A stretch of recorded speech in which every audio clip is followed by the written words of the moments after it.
Hi, I'm Neama Rahmani, and I'm going to be explaining why Ghislaine Maxwell and R.Kelly got significantly different sentences.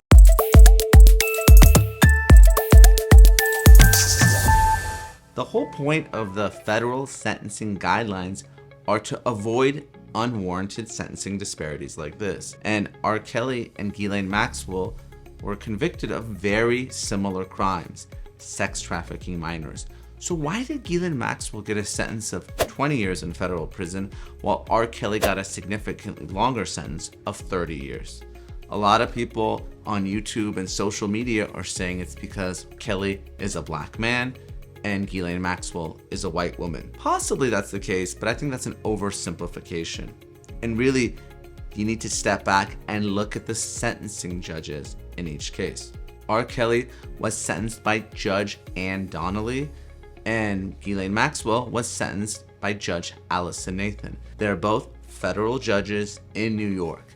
Judge Nathan, Ghislaine Maxwell's judge, was recently elevated to the Second Circuit, which is an appellate court, but she came back down to handle Ghislaine Maxwell's sentence because she was the trial judge in the case. So the big difference is, even though they're both federal judges in New York, appointed by Democratic presidents, is Judge Donnelly's background. She's a former prosecutor and was one for many years.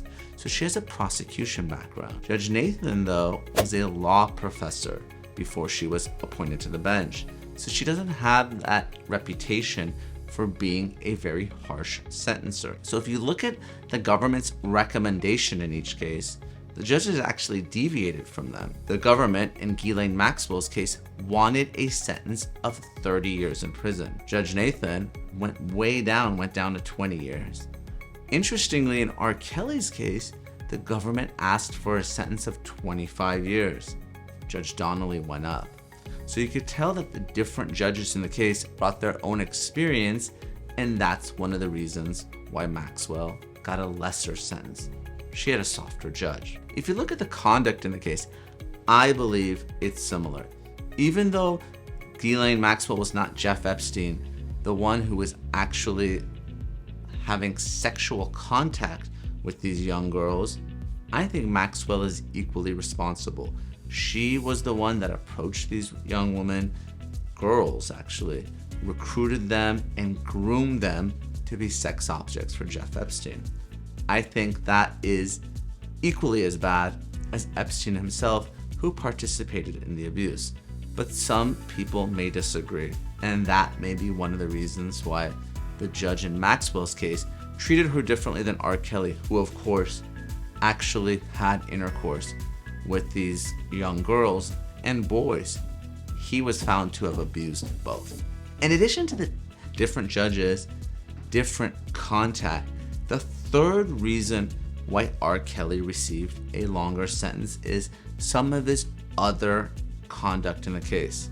Unlike Maxwell, R.Kelly was convicted of racketeering, which is a legal way of saying that he ran a criminal enterprise. Some of the racketeering acts included threatening and even bribing witnesses in the case. So, setting aside the sex trafficking, R.Kelly was convicted of additional crimes that would be considered violent or even obstructing justice.